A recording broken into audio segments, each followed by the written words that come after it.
মাস দুয়েক আগে আমি জার্মানিতে গেছিলাম, ইউরোপের। তো জার্মানিতে বার্লিনে একটা মসজিদ আছে, ইমামও মহিলা। ইমাম কি? মহিলা। ভাইরা আমার, মেয়েদের জন্য মসজিদে না এসে বাসায় 5 ওয়াক্ত নামাজ পড়া উত্তম, এ ব্যাপারে কোনো দ্বিমত আমাদের মধ্যে নেই। ওয়াবুয়ুতুহুন্না খায়রুল লাহুন্না। তবে হাদিসের আগের অংশ আছে।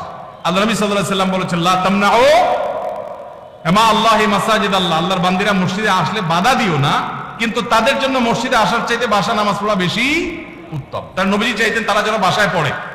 মসজিদে দিনই কোনো প্রোগ্রাম, কোনো বিশেষ কারণে যদি আসে, দিনই ইলম অর্জন করার জন্য আসে, তাহলে ফিতনা মুক্ত সেই পরিবেশ থাকলে আসবে, আর না হলে সেটাও বাসা বা অন্য অঙ্গনে হবে। আর পাবলিক প্লেসে যে মসজিদগুলো, শহরের মসজিদগুলো, মহিলারা বাজারে ডাক্তার দেখাইতে বিভিন্ন কারণে আসে, সেগুলো তো অবশ্যই মেয়েদের নামাজের ব্যবস্থা থাকা দরকার।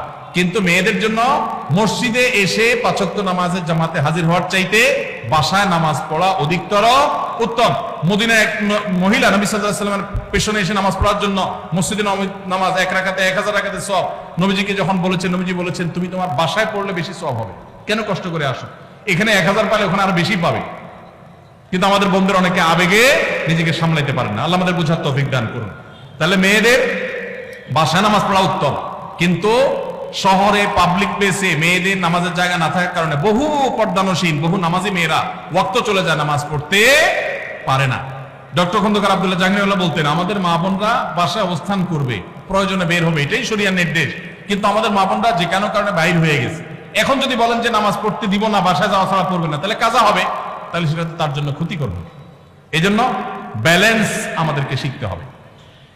তো মহিলাদের জন্য আলাদা মসজিদ করার, পৃথক মসজিদ করার কোনো নজির শরিয়াতে নাই, কোনো আলেমের কোনো মত এর সপক্ষে নাই। এটা সারাসর ফিতনা, যদি কেউ করে না জায়েজ হবে। মানুষ মারা গেলে পাশে বসে কোরআন তেলাওয়াত, খাবার আয়োজন করার বিধান কি? মানুষ মারা গেলে 40 3 দিন 7 দিন মানুষ ডাইকা খাওয়ানো, এটা বিদআত।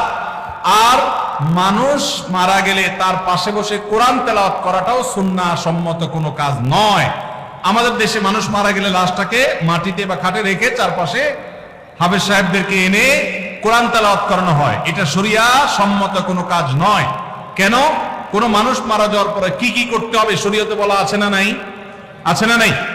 মুর্দার লাশের চারপাশে বসে কোরআন তেলাওয়াত করতে হবে, এরকম কোন হাদিস তো আমি পাই নাই। এটা কোত্থেকে আসলো? কোরআন তেলাওয়াত যে করবে তার লাভ হবে। আল্লাহ কোরআনে বারবার বলেছেন, আল্লাইসাল ইনসানে ইল্লা মা সাআ, যে যেটা করবে সে সেটা পাবে, যিনি তেলাওয়াত করছে তার সওয়াব হবে। মুর্দার কোনো লাভ নাই এখানে তেলাওয়াত করলে।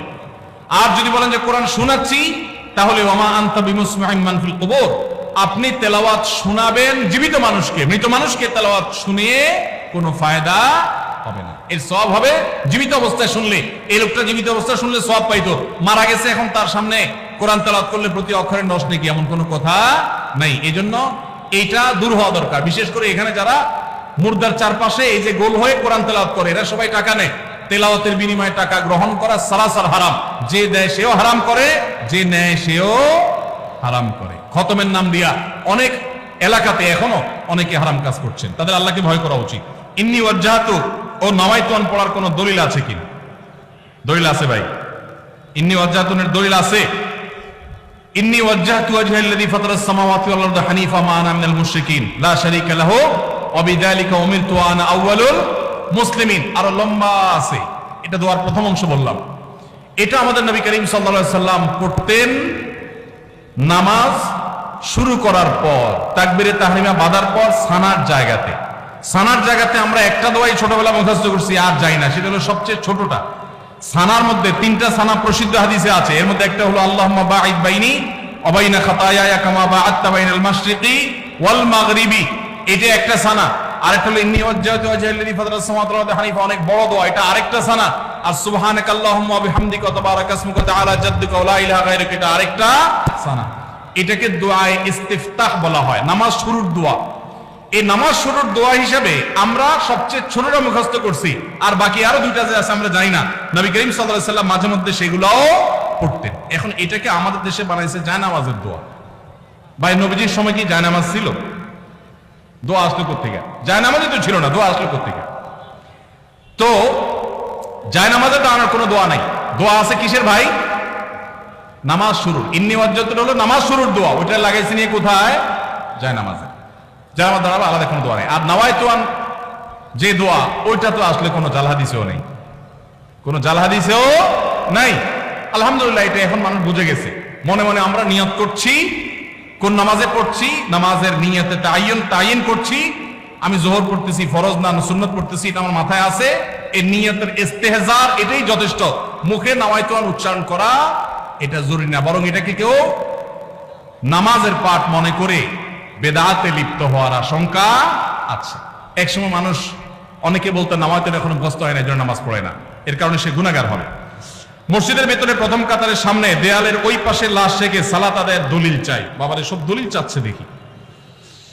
দেখেন, মসজিদে যখন জানাজার নামাজ হবে তখন লাশ মসজিদে ঢুকাবে না কেন? কারণ লাশে রক্ত, পুজ, পানি ইত্যাদি থাকতে পারে, মসজিদ নাপাক হবে। সেজন্য মসজিদকে পরিচ্ছন্ন রাখার প্রয়োজনে লাশটাকে পশ্চিম পাশে রেখে তারপর জানাজা পড়া হয়। কিন্তু এটা সুন্নাহ না। সুন্নাহ কোনটা? সুন্নাহ হলো মাঠে জানাজা নামাজ পড়া। এই সুন্নাহ মুর্দা হয়ে গেছে। কোনো কারণ ছাড়া গ্রামের মসজিদে এই কাজটা করা হয়। এই সুন্নাহটা জিন্দা করার জন্য আমাদের উলামাদের কাজ করতে হবে, ভাইদের কাজ করতে হবে। চেষ্টা করা যাবে না ইনশাআল্লাহ? ফরজ নামাজ হয়ে যাবে, বাইরে এসে জানাজা নামাজ পড়বেন। আমি যেখানে জুমা পড়ি আলহামদুলিল্লাহ এভাবে আমি জানাজা নামাজ পড়ি। আমি সারা জীবন যেখানে যে মসজিদে গেছি আমি চেষ্টা করেছি এই সিস্টেমটাকে জিন্দা করার, সুন্নাত জিন্দা করার। আরেকটা সুন্নাত আমাদের জিন্দা করতে হবে, সেটা হলো ঈদের নামাজ মসজিদে পড়া সুন্নাত না মাঠে পড়া সুন্নাত? ঈদের আনন্দই মাটি হয়ে গেছে, বলা বলেন এখন মসজিদে মসজিদে ঈদের নামাজ পড়ে। আমি আমার শৈশবের কথা মনে পড়ে, একটা ঈদগাহ ছিল আমাদের পুরো ইউনিয়নে, অনেক দূর থেকে সেখানে যেতাম, যে আনন্দ পেতাম। এখন ঘরে ঘরে মসজিদে মসজিদে ঈদের নামাজ কেন?